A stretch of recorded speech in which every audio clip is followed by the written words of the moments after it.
Un gran saludo a todos. Esta es una presentación para la página Thinking Thomism, Pensando el Tomismo, de mi amigo Yader Ibarra. Considero que esta es una de las mejores páginas en habla hispana que tiene una versión blog y también una página de Facebook que les invito a seguir, de difusión del pensamiento tomista. Y pues bien, en el marco de la discusión sobre las 5 vías de Santo Tomás de Aquino para demostrar la existencia de Dios, se dan en ocasiones disquisiciones sobre la adecuación de ciertos ejemplos para ilustrar las vías tomistas y también la distinción entre lo que es la causalidad lineal y la causalidad jerárquica. En vista de esto, por requerimiento de Thinking Thomism, estoy teniendo a bien hacer esta presentación en la cual explicaré las 5 vías de Santo Tomás de Aquino para demostrar la existencia de Dios, pero con base en ejemplos sencillos. Estos ejemplos servirán para ilustrar y entender mejor los conceptos metafísicos del marco aristotélico tomista para las 5 vías y al mismo tiempo para entender la procedencia lógica de estas vías.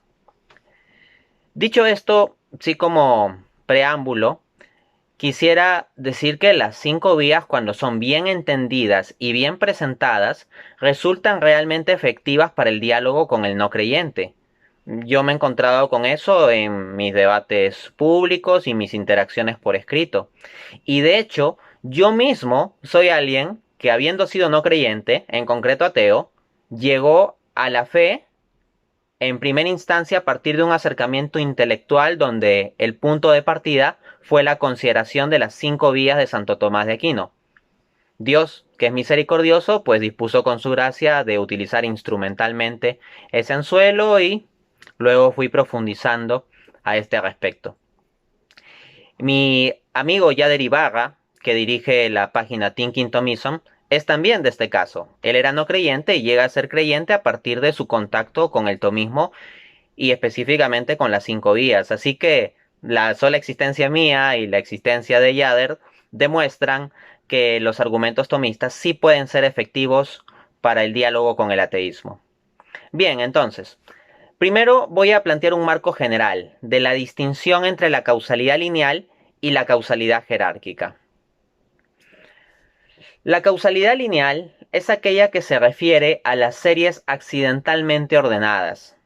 Series accidentalmente ordenadas son aquellas en que los miembros que componen la serie podrían estar en distintos órdenes sin alterar la consistencia o coherencia de la serie como tal, o su funcionalidad. A ver, para entender esta idea de serie accidentalmente ordenada, voy a ponerles un ejemplo sencillo. Consideremos ese juego de los vasos, ¿no? Donde uno oculta, por ejemplo, una moneda y tienes 3 vasos en la mesa, la moneda está oculta debajo de uno de los 3 vasos y uno va moviendo los vasos ahí, cambiando la posición de la moneda, y si el que está al frente adivina dónde está la moneda, se lleva la moneda. Supongamos que hay un vaso azul, otro rojo y otro amarillo, ¿ok? Ahora, yo he dicho un orden: azul, rojo, amarillo. Esa es la posición de los vasos frente a ti.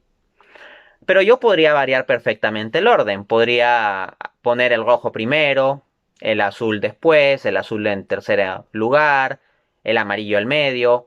Y esa posición también la podría hacer variar. Y aún así tendríamos un ordenamiento de 3 vasos que funcionaría para los fines del juego.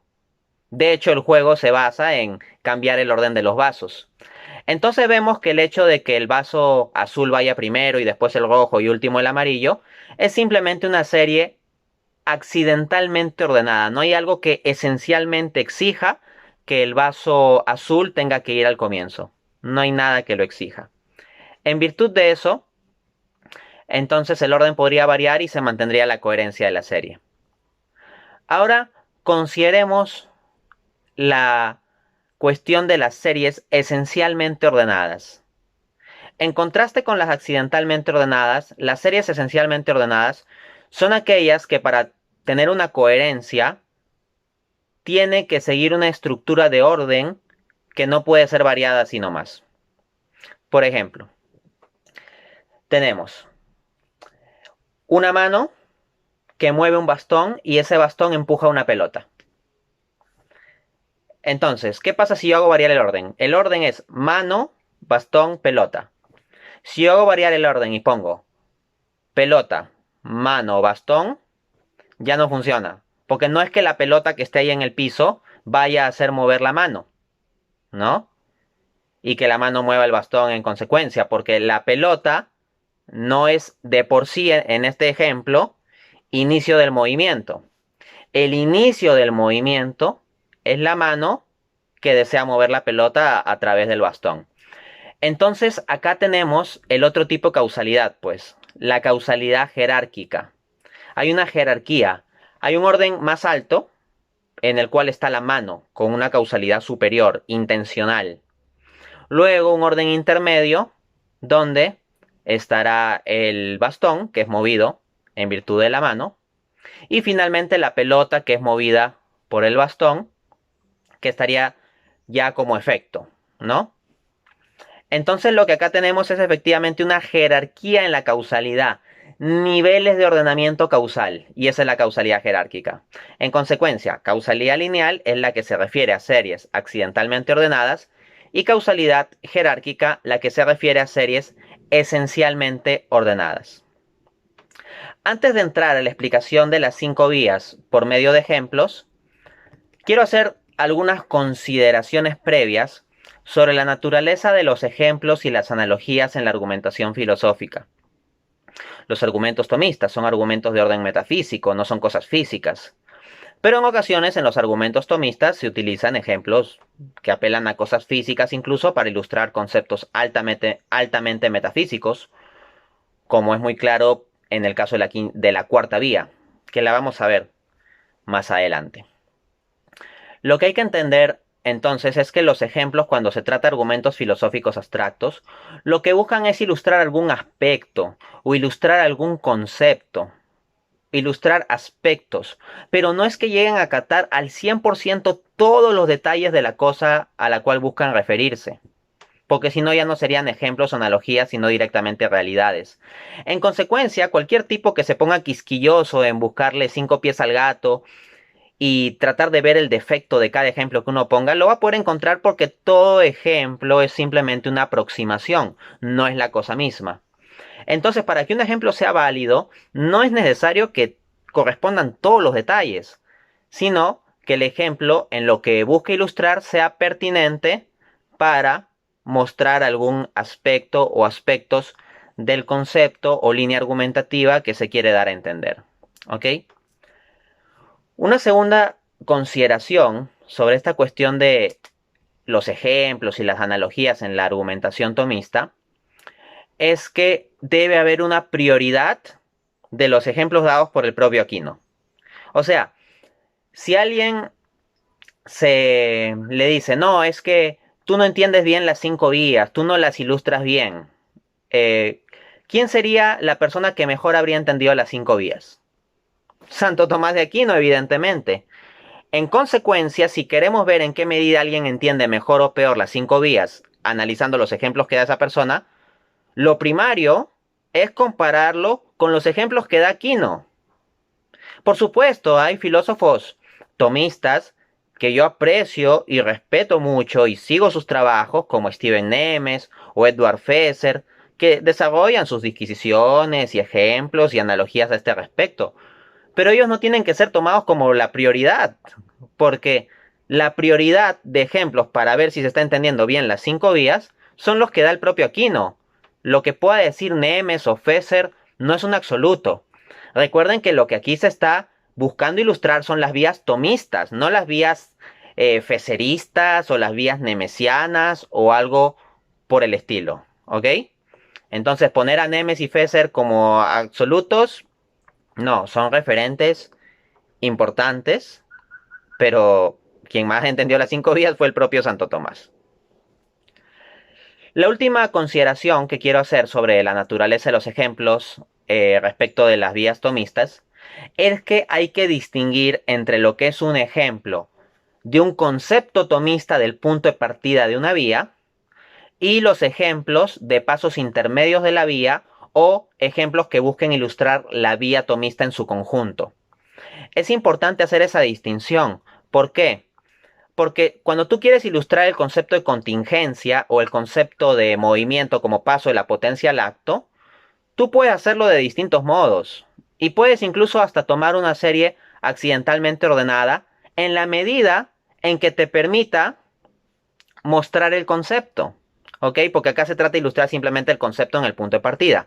Ya luego, cuando tú quieres ilustrar el argumento en conjunto, sí, lo que conviene es utilizar ejemplos asociados a series esencialmente ordenadas porque fundamentalmente las vías tomistas tienen esto en mente. ¿Ok? Pero también hay algunos matices a este respecto que van a ser explicados a lo largo de la presente conferencia. Y bueno, ya tenemos todos los elementos previos, así que vamos a las vías tomistas. Vamos a tomar cada una de las 5 vías y en concreto voy a tomar como principal referencia los ejemplos que yo he dado en mi libro Dios existe, publicado en 2016. Y voy a mostrar cómo los ejemplos dados en este libro son pertinentes para ilustrar lo que buscan ilustrar de las vías tomistas o los conceptos tomistas. Vamos a ello. Vamos con la primera vía. La primera vía de Santo Tomás de Aquino para demostrar la existencia de Dios es la vía del movimiento. Se parte del hecho evidente de que existe movimiento, es decir, pasos de la potencia al acto, de la posibilidad de ser al efectivamente ser. Luego Santo Tomás va a decir que para que pueda darse coherentemente el movimiento, es decir, paso de la potencia al acto, se va a requerir en última instancia de un primer motor inmóvil, es decir, un ser que esté en acto puro y que sustente los pasos de la potencia al acto de los demás seres. Y ese ser que está en acto puro y sustenta el conjunto del movimiento es el que conocemos con el nombre de Dios y por lo tanto Dios existe.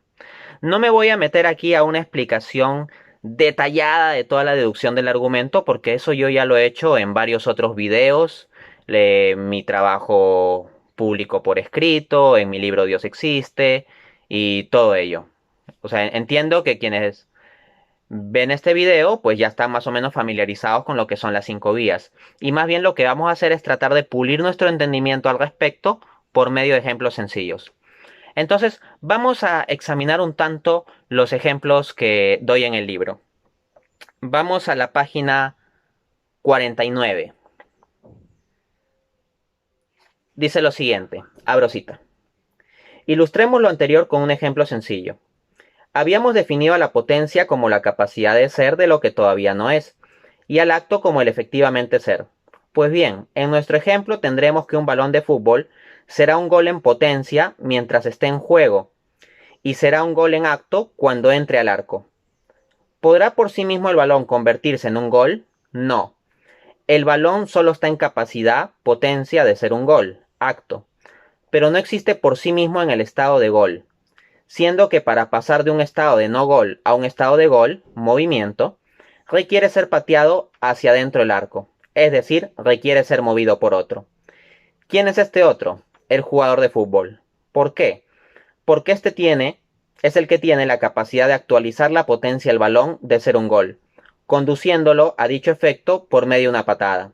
En otras palabras, el balón es el móvil y el jugador es el motor. Fin de cita. Si se ve el contexto de este ejemplo, lo que estoy ilustrando es la premisa 2 del razonamiento. Todo lo que se mueve es movido por otro. Entonces, el ejemplo que se está dando aquí busca ilustrar la noción tomista de paso de la potencia al acto, con una analogía sencilla de esto del fútbol. Pues bien, en este ejemplo tenemos la potencia del balón para hacer gol, tenemos el acto de que efectivamente sea gol y el movimiento al cual es llevado por un ente distinto que sería el jugador de fútbol.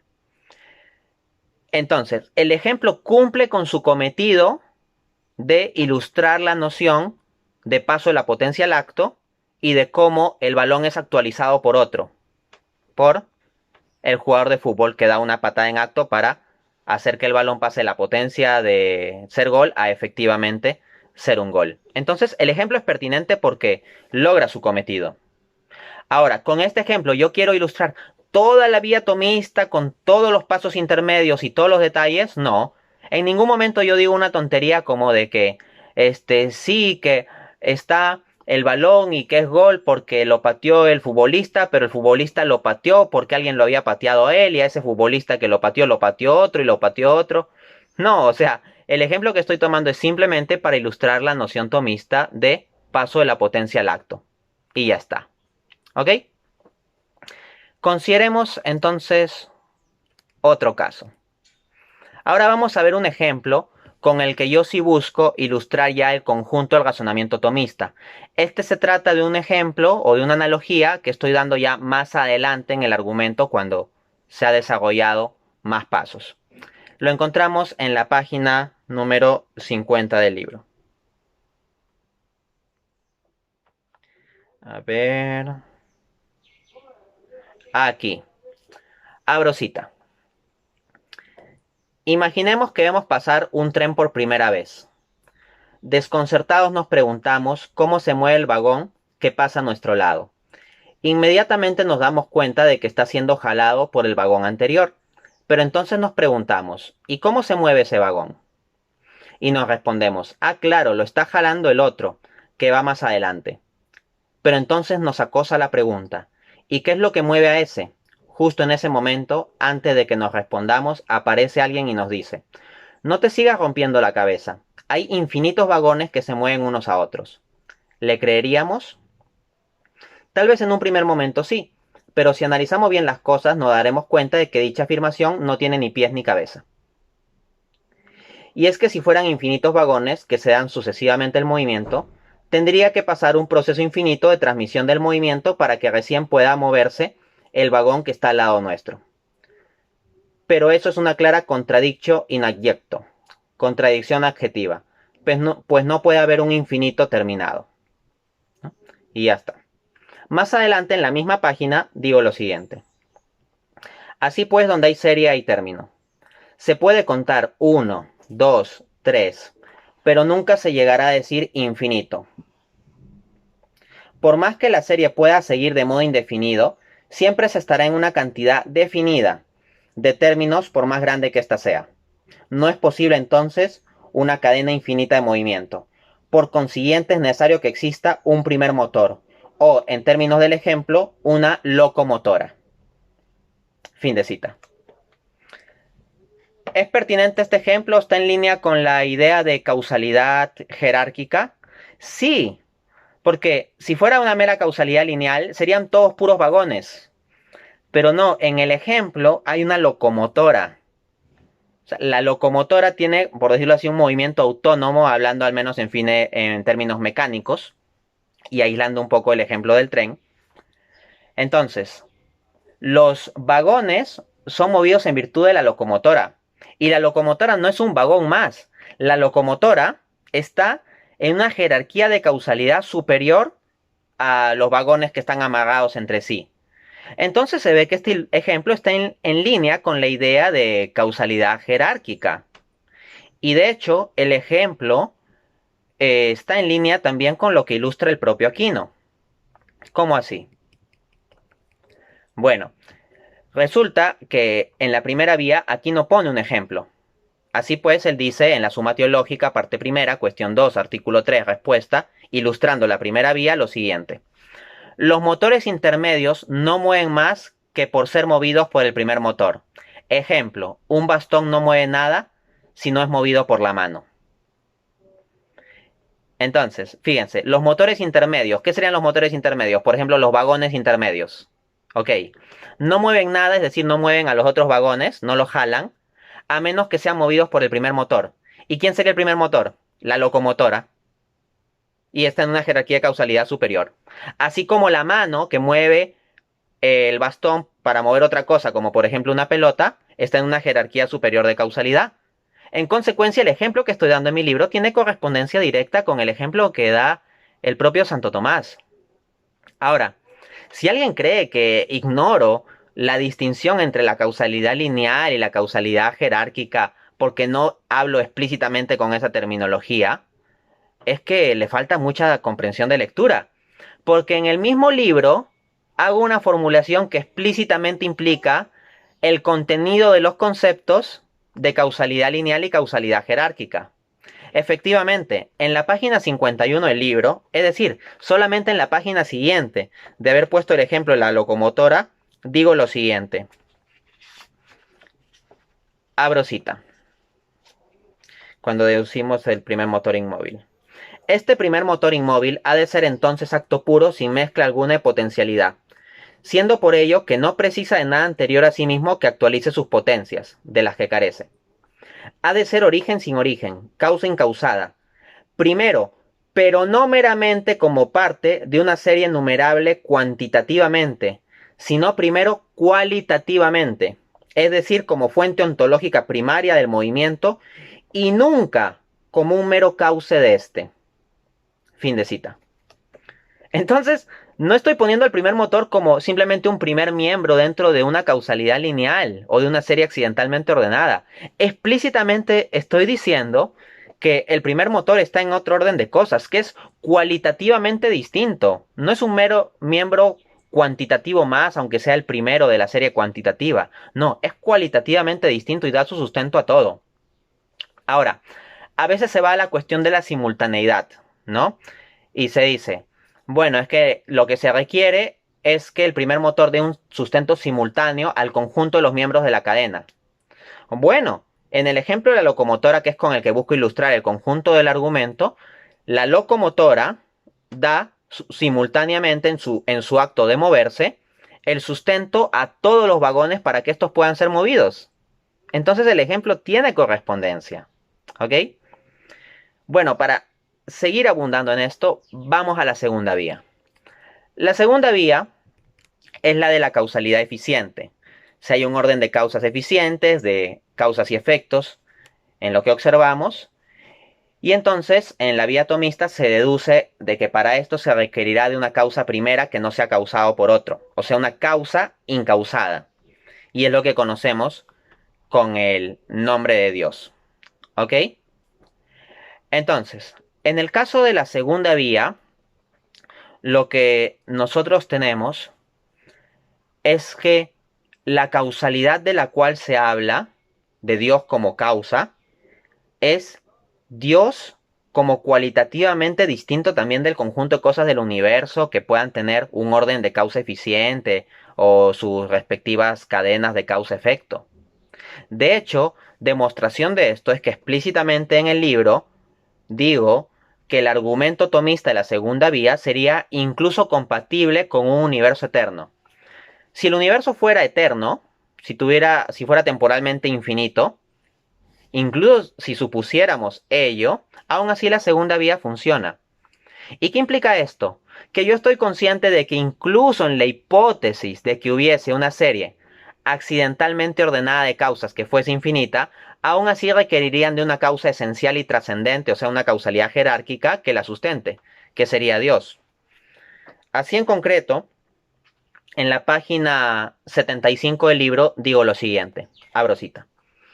Ahora bien, ¿será que la pretendida eternidad del universo hace innecesario que éste tenga una causa? No, de ningún modo.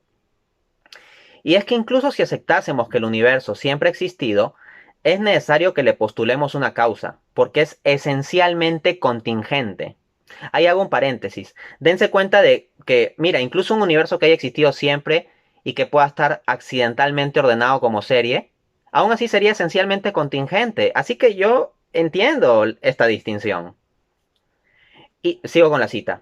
Y, como habíamos dicho en la primera formulación del principio de causalidad, todo lo contingente debe tener una causa.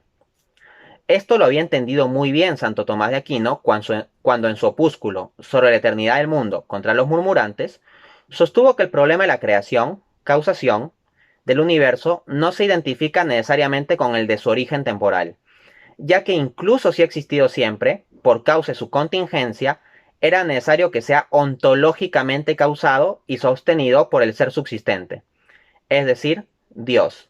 Fin de cita. Entonces, claro, incluso si tú supusieras una causalidad lineal infinita del universo, requeriría de la causalidad jerárquica que la sostenga, Dios. ¿Ok? Ahora, ciertamente en el libro yo doy algunos ejemplos en este capítulo relacionados con temporalidad y con series accidentalmente ordenadas que puedan eventualmente pensarse que tengan una secuencia infinita. Como digo, ya está claro en el libro desde el comienzo, página 75, que entiendo que incluso tales series requerirían esencialmente de una causa superior, así que yo no me estoy perdiendo de vista ese aspecto. Pero para profundizar en cómo la vía atomista puede tener correspondencia, o al menos no ser contradicha o ir en línea con los conocimientos científicos que tenemos actualmente, es que pongo algunas analogías relacionadas con este tipo de series. Entonces en la página siguiente, y al ser la página siguiente significa que ya se entendió el concepto anterior, pongo un ejemplo de planetas girando, ¿no? Digo, abro cita. Página 76. He aquí otro ejemplo de lo absurda que resulta la idea de un pasado infinito. Tomemos los planetas Venus y Neptuno. Supongamos ahora que por cada órbita que Neptuno completa alrededor del Sol, el planeta Venus realiza 2. Si Neptuno ha completado 10 órbitas, Venus ha completado 20. Si Neptuno ha completado 1 trillón, Venus ha completado 2 trillones. Mientras más tiempo orbiten, más atrás queda Neptuno. Si continúan orbitando para siempre, se aproximarán a un límite en el que Venus esté infinitamente lejos de Neptuno en términos de número de órbitas. Pero ahora, demos la vuelta a la historia. Supongamos que Venus y Neptuno han estado orbitando alrededor del Sol desde una eternidad en el pasado. Ahora, ¿cuál de los dos habrá completado más órbitas? Bueno, la respuesta matemática correcta es que el número de órbitas es idéntico. Ambos planetas habrían completado infinitas órbitas. Pero esto parece absurdo, pues mientras más tiempo orbiten, más debería crecer la disparidad entre ellos. Fin de cita. Entonces, lo que estoy mostrando aquí es que el suponer una cantidad infinita de órbitas o de tiempo orbitando llevaría a absurdos matemáticos. El considerar al infinito como una cantidad aritmética lleva a absurdos matemáticos. ¿Ok? Entonces, ¿qué es lo que tenemos que ver aquí? Bueno, se trata esta de una serie de órbitas linealmente ordenada, pues sí, está accidentalmente ordenada porque el hecho de que la órbita número 18 se dé primero que la órbita número 2, pues no hay problema porque cualquiera de esas órbitas básicamente tiene la misma estructura y una u otra podrían darse en distintos órdenes y sería indiferente.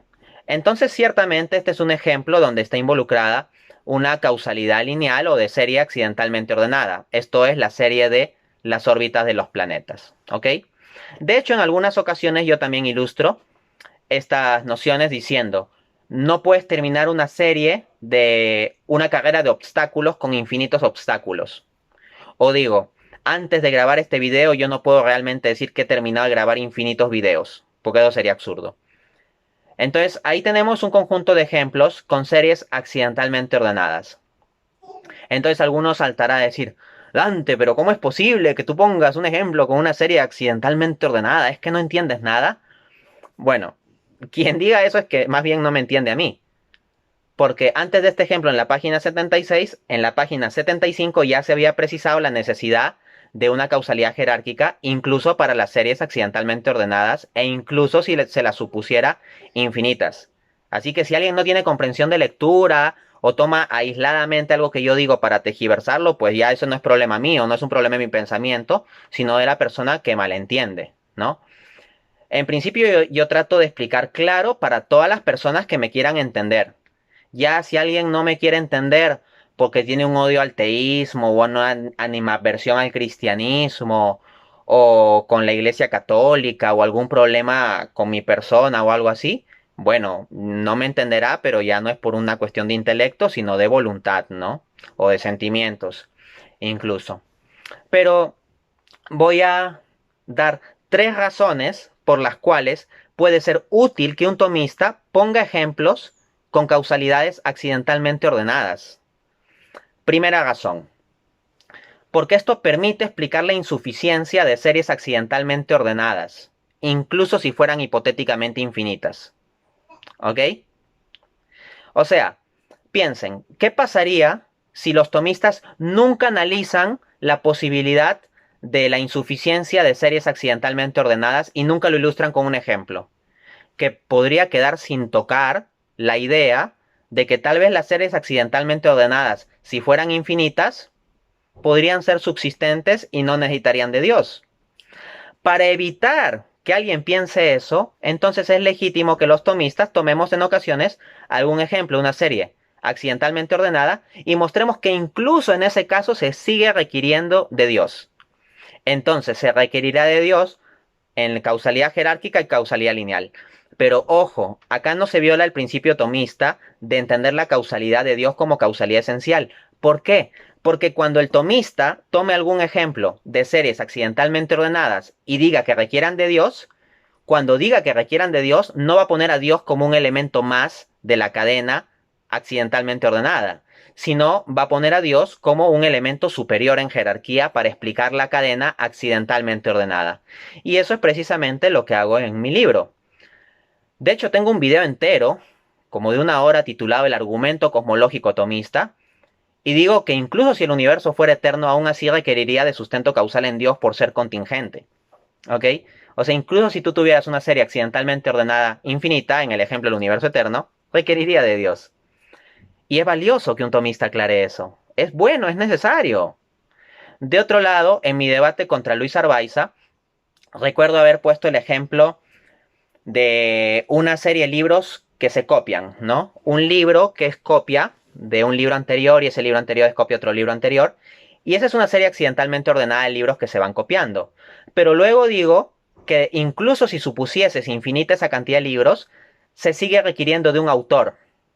Vas a requerir de un autor que dé un sustento esencial de todo lo que se está copiando entre un libro y otro. Y eso es valioso porque permite ilustrar que incluso las series accidentalmente ordenadas estarán sujetas a una causalidad jerárquica. Ese es el punto. La segunda razón por la cual puede ser útil o conveniente ilustrar con este tipo de ejemplos en algunas ocasiones, porque no es que lo haga siempre, son algunas ocasiones, es porque permiten ilustrar mejor cómo la evidencia científica disponible está en línea con los argumentos tomistas. Dado que la evidencia científica habla de cosas que tienen un ordenamiento accidental, porque un planeta podría haber surgido antes o después que otro sin que nada necesariamente lo implique, entonces uno puede tomar esas series, analizar, poner ejemplos con eso y mostrar cómo igual es consistente con la metafísica atomista. Esto no significa que la metafísica atomista dependa de eso. Y muy claramente yo he dicho en mi libro y en otras instancias en que el tomismo no depende de las contingencias del avance científico. Es simplemente ahí para ilustrar que incluso en esos casos los principios tomistas siguen aplicando. Y acá viene mi jaque mate. La tercera razón por la cual en ocasiones es válido para un tomista poner ejemplos de series accidentalmente ordenadas es porque el mostrar la insuficiencia de tales series, en lugar de contradecir los principios formulados por el mismísimo Aquino, porque recuérdese aquí que la referencia es Aquino, no Fesser ni Nemes, los principios formulados por el mismísimo Aquino no son contradichos por esto, sino más bien constituyen una aplicación de estos principios. ¿Cómo así? Bueno, aquí viene la cita del jaque mate. Santo Tomás de Aquino, Suma Teológica, parte primera, cuestión 7, artículo 4, respuesta. Dice Santo Tomás, tome mucha atención. Se dice que una multitud es infinita por accidente cuando para algo no se requiera la infinitud de la multitud, pero de hecho se da. Esto puede mostrarse con lo que hace el carpintero, el cual para llevar a cabo su obra requiere por sí una multitud de cosas, como el arte en su espíritu, las manos que trabajan, el martillo, etc. Si estas cosas se multiplicaran hasta el infinito, la obra artesanal nunca quedaría concluida, porque dependería de infinitas causas. En cambio, el número de martillos que puede utilizar, supuesto el caso de que se rompan uno tras otro, forma una multitud accidental, ya que solo accidentalmente trabaja con muchos martillos, resultando indiferente que utilice uno o dos o muchos o infinitos si trabajase en un tiempo infinito. Paro ahí en la cita Y quiero que se den cuenta lo siguiente. Santo Tomás de Aquino explícitamente está diciendo que esta es una causalidad accidental, una serie accidental.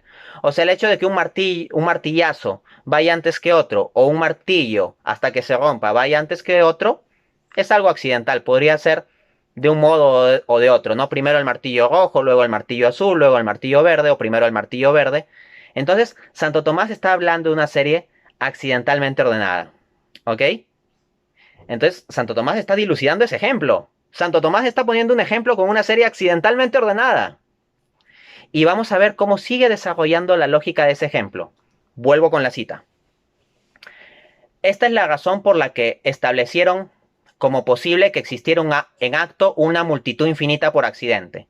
Ahí lo que está diciendo Santo Tomás es que filósofos musulmanes como Avicena y Averroes, como pueden verificar viendo completa la cita, planteaban una posibilidad de una serie accidentalmente infinita, ¿no? Por eso dice, esta es la razón por la que establecieron, no él, no Santo Tomás, sino ellos, Avicena y Averroes. Y miren lo que va a decir Santo Tomás sobre eso. Pero esto es imposible. Lo dice Santo Tomás. Pero esto es imposible. Porque a toda multitud le corresponde estar en alguna especie de multitud. Las especies de la multitud se reducen a las especies de los números. No obstante, ninguna especie numérica es infinita, pues todo número es una multitud medida por la unidad. De ahí que resulte imposible que se dé una multitud infinita en acto, tanto por esencia como por accidente. Repito, como por accidente. Por última vez, como por accidente. El propio Aquino está afirmando explícitamente que ni siquiera una causalidad de serie accidental podría ser realmente infinita. Ahora, Santo Tomás sí acepta la posibilidad de que sea potencialmente infinita hacia el futuro. Así como el día de hoy puede venir mañana y del día de mañana un pasado mañana y un traspasado mañana y así. Pero esa infinitud potencial que Santo Tomás entiende que podrían tener ciertas cosas de duración temporal como el universo, es eso, es potencial. Pero una infinitud actual de algo ya terminado, como por ejemplo un pasado infinito y llegar al presente, eso sí, Santo Tomás lo rechazaría en línea con este principio. Entonces, piensen que el ejemplo que ha dado Santo Tomás es de los martillazos o los martillos que va usando sucesivamente un carpintero durante tiempo infinito, hipotéticamente supone. Y dice que aún así, tal serie accidentalmente infinita sería imposible. ¿Eso no se parece a mi ejemplo de los planetas con las órbitas? En lugar de decir órbitas de los planetas, puedes decir el carpintero dando martillazos o un martillo siendo reemplazado por otros. Y tiene correspondencia con los principios tomistas. Pareciera que hay algunos que piensan que entienden mejor a Aquino que los propios tomistas. Y pretenden... Hay gente antitomista que pretende dar clases de tomismo a los tomistas. Y ni siquiera se ciñen en citar al propio Aquino, sino simplemente 2 o 3 páginas de Fesser por aquí, una cosa que dijo Nemes por allá, y ya se cree que se puede dar cátedra de tomismo siendo uno no tomista. No, hay que profundizar. Ahora bien, yo doy ejemplos en ocasiones con lo absurdo de los infinitos como elemento aritmético. En mi propio libro, en el ejemplo que he citado, he dicho que si consideramos los infinitos lleva contradicciones. Y pongo ejemplos numéricos. ¿Me estoy desviando de la lógica atomista ahí? No. El propio Santo Tomás, ¿qué razón está dando para negar la multitud accidental infinita? La numérica. Dice, no obstante, ninguna especie numérica es infinita. Así que mis ejemplos están en línea con Santo Tomás. No soy yo quien no lo está entendiendo. ¿Ok? Entonces, básicamente eso es lo que hay que entender respecto de la segunda vía. Ahora, quiero hacer brevemente una lateralidad, pero importante.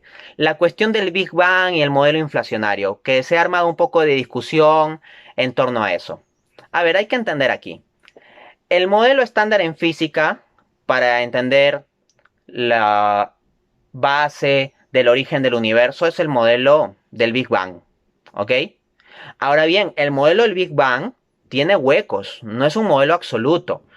Es una teoría, no llega a ser una ley absolutamente confirmada. Y como teoría, como digo, tiene huecos. Por ejemplo, una dificultad del modelo estándar del Big Bang es que no logra explicar con claridad qué es lo que pasa en el tiempo de Planck. es decir, en los primeros 10 a la menos 43 primeros segundos de existencia del universo, es decir, los 0.43 ceros y un 1 segundos de existencia del universo. Y una de las cosas que se da impresionante es que en los primeros microsegundos el universo tiene un crecimiento enorme en su tamaño, es como una inflación enorme del tamaño del universo. Y el modelo estándar del Big Bang no lo explica. Entonces ha venido la hipótesis inflacionaria o el modelo inflacionario a procurar explicar ese hueco del modelo estándar del Big Bang. Sin embargo, esto no implica descartar el conjunto del modelo del Big Bang. Más bien, lo que se da en la física estándar hoy en día es que el modelo estándar del Big Bang es complementado o ajustado con la hipótesis inflacionaria o el modelo inflacionario para explicar la gran inflación del universo en los primeros microsegundos de existencia. Ahora bien, de la hipótesis inflacionaria hay varias versiones. Una de ellas es el modelo de inflación eterna de Linde. Incluso hay un modelo de universos burbujas en que se generarían varios universos, un multiverso, a partir de inflación que se va dando y va soltando burbujas de universo y así ad infinitum. ¿Ok? Pero tal serie no sería realmente infinita, sería solo potencialmente infinita. Y los infinitos potenciales siempre han sido aceptados por los tomistas. O sea, de que algo puede ser potencialmente infinito, sí, puede suceder. Ahora bien, no hay que confundir inflación con inflación eterna. El modelo del Big Bang puede ser complementado con el modelo inflacionario y de hecho yo soy partidario de tal complementación. Pero si uno en lugar de decir simplemente inflación dice inflación eterna, ya está diciendo más cosas allí. Y la pretendida inflación eterna no es realmente eterna, como he argumentado en mi libro, en la página 80. Digo lo siguiente. El modelo de inflación eterna de Linde plantea que la fase inflacionaria del universo o multiverso no termina nunca, dándose una inflación tras otra ad infinitum. Linde cree o quiere creer que planteando un universo infinito hacia el futuro podría restaurar la idea de universo eterno, pero el punto es que no lo logra. Primero, porque su infinito hacia el futuro no es de ningún modo un infinito real, sino solo uno potencial. Y segundo, porque la pretendida eternidad de su modelo no aplica hacia el pasado. Esto ya ha sido concluyentemente demostrado en 1994 por Arvin Bort y Alexander Vilenkin. Ellos escriben, abro cita, y ojo, lo que voy a decir a continuación no son palabras de un filósofo ni palabras mías, sino palabras de estos teóricos de la física. Abro cita. Un modelo en el cual la fase inflacionaria no tiene fin, naturalmente conduce a la cuestión. ¿Puede este modelo ser extendido a un pasado infinito, evitando de este modo el problema de la singularidad inicial? Esto de hecho no es posible en espacio-tiempo inflacionarios de futuro eterno, en cuanto estos obedezcan a condiciones físicas razonables. Tales modelos deben necesariamente poseer singularidades iniciales. Fin de cita. No hay escapatoria. El modelo de Linde es geodésicamente acotado hacia el pasado. Fin de cita. Entonces eso. Ahora, ¿estoy yo comprometido con que el modelo del Big Bang sea verdad o dependo del Big Bang necesariamente para mi argumentación filosófica? No. De hecho, en la página 82 de este libro, digo lo siguiente.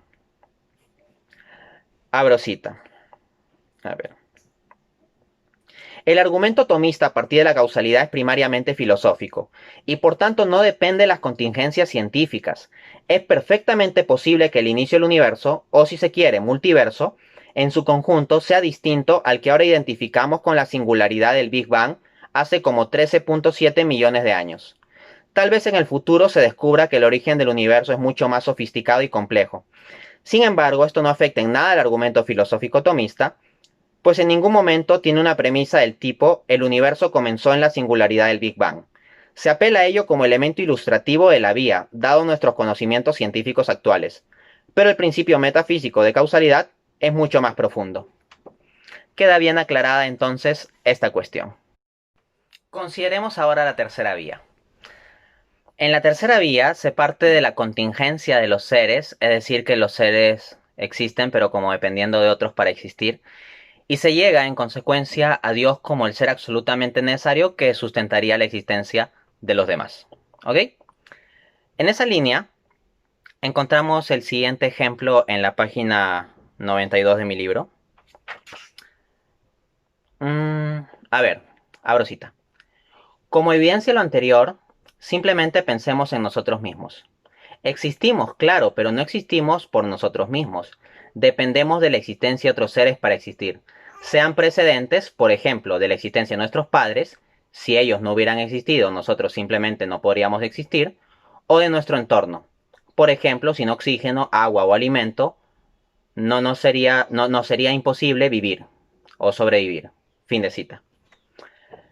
Ahora, estos ejemplos de que uno requiera de agua, de que uno no habría existido si no hubieran existido sus padres, ¿qué es lo que busca? Si tú vas al contexto, lo que yo estoy ilustrando es la premisa uno.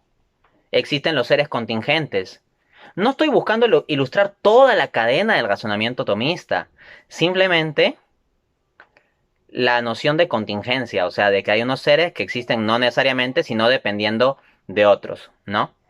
Ahora, como ejemplo de causalidades lineales, en ocasiones se pone la línea de antepasados. Se dice, no, yo tengo un papá y ese papá tiene un abuelo. No, bueno, el papá de mi papá sería mi abuelo, y mi bisabuelo, y mi tatarabuelo, y así se podría ir hacia atrás.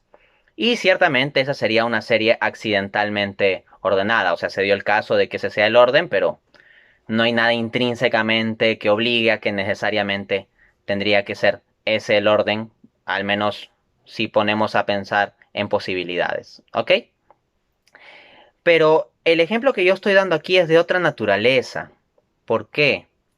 Porque normalmente cuando se da ese ejemplo, se dice que yo, por ejemplo, tengo la potencia de engendrar, la capacidad de engendrar. De hecho, yo tengo una hijita. Entonces, para yo hacer activa mi potencia de engendrar, no necesito que esté mi papá o mi abuelo. Eso se entiende. Pero en mi libro, yo no estoy hablando de la cuestión de la potencia que tiene uno para engendrar. En el ejemplo que estoy dando en el libro, estoy hablando de la cuestión de venir a la existencia, no de la potencia que uno tiene para engendrar. Yo estoy hablando de si yo hubiera existido o no existido. ¿Ok? Entonces, ojo que se entienda esa diferencia en los ejemplos. Lo segundo que hay que precisar es que, como ya he dicho, este ejemplo se da para ilustrar la noción de contingencia, no el razonamiento entero. Pero de todas maneras, en ocasiones, y esta sería la tercera consideración, conviene incluso extender la cadena de causalidad accidentalmente ordenada, o perdón, de series accidentalmente ordenadas con causalidad lineal, para mostrar de todas maneras que cualquier elemento de esa serie, aunque tú lo extiendas hacia atrás, sigue siendo contingente. Entonces, claro, si yo digo, yo soy contingente porque dependo de mi papá, pero mi papá también tuvo un papá, muestro que mi papá es contingente. Y si digo que mi abuelo tuvo un papá, o sea, el que sería mi bisabuelo, muestro que mi abuelo es contingente. Entonces sigo hacia atrás en la cadena, pero la idea ¿para qué es? Para ilustrar que incluso así cualquier miembro de la cadena que tú identifiques es contingente. O si yo hablo de que necesito de ciertas condiciones cosmológicas para existir o de agua, es también para ubicar que la existencia del agua o la existencia de ciertas condiciones cosmológicas es también contingente. Pero en última instancia, ¿qué se requiere llegar? A Dios. ¿Y acaso yo pongo a Dios como un miembro más de una cadena contingente? No, Dios está en otro orden de cosas. Jamás yo he hecho una tontería como seguir una analogía a decir que Dios es mi tatarabuelo. O sea, si yo siguiera una lógica únicamente de cadena lineal, yo llegaría a esa conclusión, que Dios es mi tatarabuelo. Pero jamás he dicho esa tontería, porque sí entiendo la distinción entre el orden accidental y el orden jerárquico en la causalidad. Ahora, hay unos ejemplos más adelante en el libro con los que ya busco ilustrar no solo el punto de partida, sino ya la procedencia del argumento de la tercera vía. En concreto, pongo dos ejemplos. Los vemos en la página 94. Primer ejemplo. Supongamos que un día vemos una larga cadena que llega de la Tierra hasta el cielo y cuyos eslabones de más arriba se pierden entre las nubes. Inmediatamente nos preguntamos, ¿cómo se sostiene esa cadena? ¿De dónde cuelga? Entonces viene alguien y nos dice, el primero, empezando desde abajo, cuelga el segundo. el segundo el tercero y así sucesivamente remontándose hasta las nubes. ¿Le creeríamos? Obviamente no, porque si así fuera la cadena ya hubiera caído a tierra, pues las nubes no pueden sostener nada por sí mismas. Pero dado que la cadena está en pie, es absolutamente necesario suponer que existe un primer eslabón fijado en alguna parte para que sostenga a los demás. Análogamente es necesario arribar a un ser subsistente. Entonces, miren este ejemplo, es causalidad jerárquica, porque hay un primer eslabón, pero que está colgado de un algo. Y ese algo, que puede ser, no sé, un castillo en el cielo, si quieres seguir con la lógica del ejemplo, porque es solo una analogía, ni siquiera necesito que sea del todo realista. Entiéndase que es una analogía, por favor, hay gente que ni eso puede entender. Bueno, entonces el primer eslabón está conectado a un algo, y ese algo es cualitativamente distinto. Como decía, imagínate un castillo ahí en el cielo y una cadena que va hacia abajo. Ok. ¿Cumple esto la noción de causalidad jerárquica? Claro que sí. ¿Por qué? Porque el castillo en el cielo, en este ejemplo, sería algo cualitativamente distinto. O ese algo, sí, porque tú me podrías decir, Dante, pero en el libro no dijiste castillo. Pero lo que sí digo es que el primer eslabón fijado en alguna parte. O sea, ese primer eslabón está fijado en un algo. Entonces, ese algo sostendría simultáneamente al conjunto de elementos de la cadena. Entonces no es que yo estoy vinculado a temporalidad necesariamente en este asunto. En este ejemplo, el sustento de la cadena opera de forma simultánea. Y ese algo del cual se sostiene el primer eslabón sostendrá también simultáneamente a los demás eslabones. Veamos el segundo ejemplo. Abro cita. Imaginemos una larga cadena de fichas de dominó dispuestas exactamente de tal modo que con un solo golpe caigan todas una sobre otra. Pues bien, se da un golpe en la primera y se encuentra que las fichas no llegan a caer del todo. ¿Cómo puede ser esto si estaban perfectamente dispuestas para caer del todo una sobre otra? Se pregunta quién había ordenado las fichas. Entonces camina a lo largo de la cadena de fichas buscando la causa y la encuentra. Alguien ha clavado al suelo la última ficha. Por esto, al no poder caer esta, no caen del todo las otras. Así es el ser subsistente. Su absoluta permanencia ontológica sostiene la de los demás seres, de modo que la existencia de estos no se disuelva en la nada. Entonces, ahí el ser subsistente funcionaría como el suelo al cual estaría clavada la primera ficha. El ser subsistente no es un miembro más de la cadena, es cualitativamente distinto, está en otro orden jerárquico. ¿Ok? Entonces, el hecho de que yo entiendo que Dios sostiene continuamente en el ser y de forma simultánea a todo, incluso lo temporal, incluso lo que transcurre en el tiempo, es evidente de lo que digo en la página 103 del libro. ¿Ok? Allí digo lo siguiente. Dios no es un agente más que se entromete o no en el funcionamiento del universo, sino que es el ser subsistente que de modo permanente, y en el libro hasta cursivas le pongo, sustenta la existencia misma del universo y de las leyes que lo rigen. Usando una analogía, podríamos decir que Dios, considerado como ser subsistente, se parece más a una persona que imagina una historia que a un mecánico que fabrica un automóvil. En efecto, si el fabricante de un automóvil se muere, el automóvil puede seguir funcionando. En cambio, si la persona que imagina un relato deja por un instante imaginarlo, todo el universo de su relato desaparecería inmediata y totalmente. Entonces, esto es algo que yo entiendo, ¿ok? No se pretenda decir que no lo entiendo. Lo digo. Vamos a la cuarta vía. Esto va a ser mucho más breve.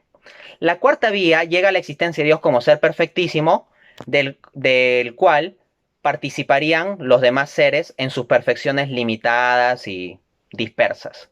¿Ok? El ejemplo que pongo en mi libro para ilustrar la cuarta vía es el siguiente. A ver. Página 117. Ilustremos lo anterior por medio de una analogía, aunque imperfecta, claro está. Y ahí hago un pare. A mí mismo estoy diciendo que cualquier analogía es imperfecta, porque una analogía es eso, solo busca ilustrar parte, ¿no? Continúo. Imaginemos que nos estamos calentando con un determinado objeto. Entonces nos planteamos la cuestión de si éste tiene calor por esencia, es decir, en sí mismo, o participado, es decir, recibido de otro. Al instante nos damos cuenta de que recibe su calor de un segundo objeto, y este segundo objeto de un tercero, y así sucesivamente. ¿Pensaremos por ello que la cadena de transmisión de calor es infinita? De ningún modo. Si nos estamos calentando es justamente porque el proceso de transmisión de calor es finito. Por tanto, nos vemos compelidos a pensar, incluso si no lo vemos, que existe un objeto que tiene calor por sí mismo y no recibido por otro, que lo transmite a todos los demás, como el fuego, o el movimiento de las partículas subatómicas que lo generan. Fin de cita. ¿Saben qué? No voy a necesitar defender mucho este ejemplo, porque es básicamente el mismo ejemplo que da Santo Tomás en la Suma Teológica. Suma Teológica, parte primera, cuestión 2, artículo 3, respuesta. Dice Aquino, abro cita. Lo que es máximamente tal en algún género es la causa de todas las cosas que son de ese género. Como el fuego, que es el máximo calor, es causa de todos los calores. El propio Aquino pone la analogía del fuego y la transmisión del calor. ¿Ok? Ahora, aquí Aquino pone una analogía física imperfecta de un razonamiento metafísico, porque lo que busca Santo Tomás es referirse a perfecciones metafísicas puras como la belleza, la bondad, la veracidad, no asuntos físicos. Pero es que se trata de una analogía, ¿no? Eso. Y mi analogía está en línea con Aquino. Creo que no necesito defender con más detalles porque es pertinente, ¿no? De todas maneras, en el libro doy más detalles incluso sobre esta analogía. Para terminar, vamos a la quinta vía. En la quinta vía se ve un orden en las cosas de la naturaleza y se concluye de que se requiere un ordenador inteligente que intencionalmente imprime ese orden a las cosas. Esa teleología. En el libro lo ilustro con un ejemplo. Vamos a la página 135. Dice: supongamos que un día un amigo nuestro nos invita a conocer la fábrica de robots en la que trabaja. Una vez allí, constatamos sorprendidos que los robots son fabricados por otros robots. Obviamente no creeríamos que lo hacen por sí mismos, ya que carecen de inteligencia autónoma y sobre todo de voluntad. Al instante preguntamos a nuestro amigo quién dirige esos robots. Entonces nos lleva a un cuarto en el que hay una gran computadora y nos dice: todo es dirigido por esta computadora. Absortos y no pudiendo resistir más la curiosidad, preguntamos a nuestro amigo: ¿pero cómo es posible que una computadora que también carece de inteligencia autónoma y de voluntad pueda dirigir todo lo demás? Riendo, nuestro amigo nos contesta: no seas tonto, la computadora la programé yo. Esa sí es una respuesta satisfactoria. Él tiene inteligencia autónoma y voluntad, y por tanto puede dirigir todas las demás máquinas que carecen de estas cualidades. Ya está. El ejemplo cumple con ilustrar la vía atomista, porque los seres de la naturaleza, al no tener intelecto ni voluntad, al tener simplemente el instinto, que puede ser más o menos desarrollado para las cosas sensitivas, pero no da un orden trascendente del conjunto de estructura del universo, van a requerir, por lo tanto, de una inteligencia ordenadora. El ejemplo permite ilustrar eso. Ahora bien, ¿este ejemplo es válido? Pues bueno, de nuevo, no voy a requerir defenderlo mucho, porque está en línea con un ejemplo que pone Aquino. Parte primera, cuestión 2, artículo 3, respuesta. Dice Santo Tomás: las cosas que no tienen conocimiento no tienden al fin sin ser dirigidas por alguien con conocimiento e inteligencia, como la flecha por el arquero. Entonces, alguien podría criticar mi ejemplo de los robots diciendo: Dante, tú no entiendes que la causalidad esencial tiene que ser simultánea, porque, mira, acá puede ser que el ingeniero programa la computadora y después se muere o se va a dormir y la computadora sigue funcionando para programar a los robots, Dante. Entonces tú no entiendes nada.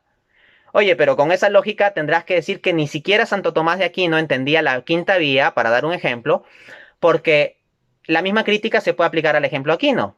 O sea, ¿qué pasa si el arquero muere por una flecha? ¿La flecha deja de dirigirse una vez que el arquero la disparó? No, la flecha podría seguir dirigiéndose.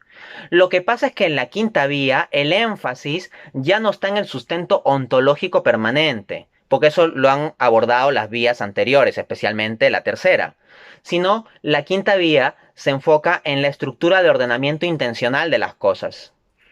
Entonces, el ejemplo de la flecha funciona, porque supongamos que el arquero lanza la flecha en una guerra para, no sé, matar al enemigo, y hay una intencionalidad impresa en la flecha, pero digamos que mientras la flecha se está dirigiendo le cae una flecha al propio arquero y muere.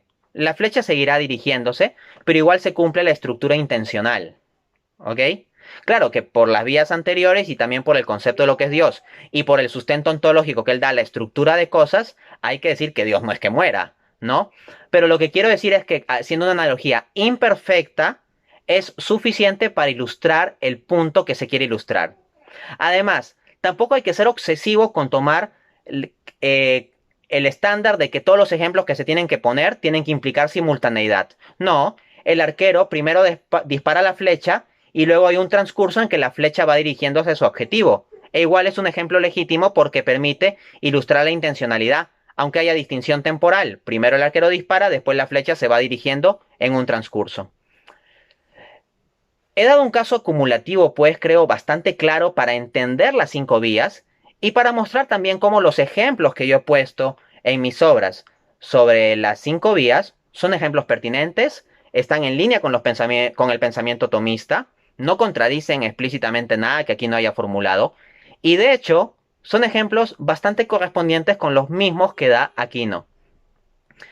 Y bueno, creo que esto ha sido pues una buena oportunidad para profundizar y entender las vías tomistas en su contexto metafísico y entenderlas también con ejemplos sencillos. Muchas gracias.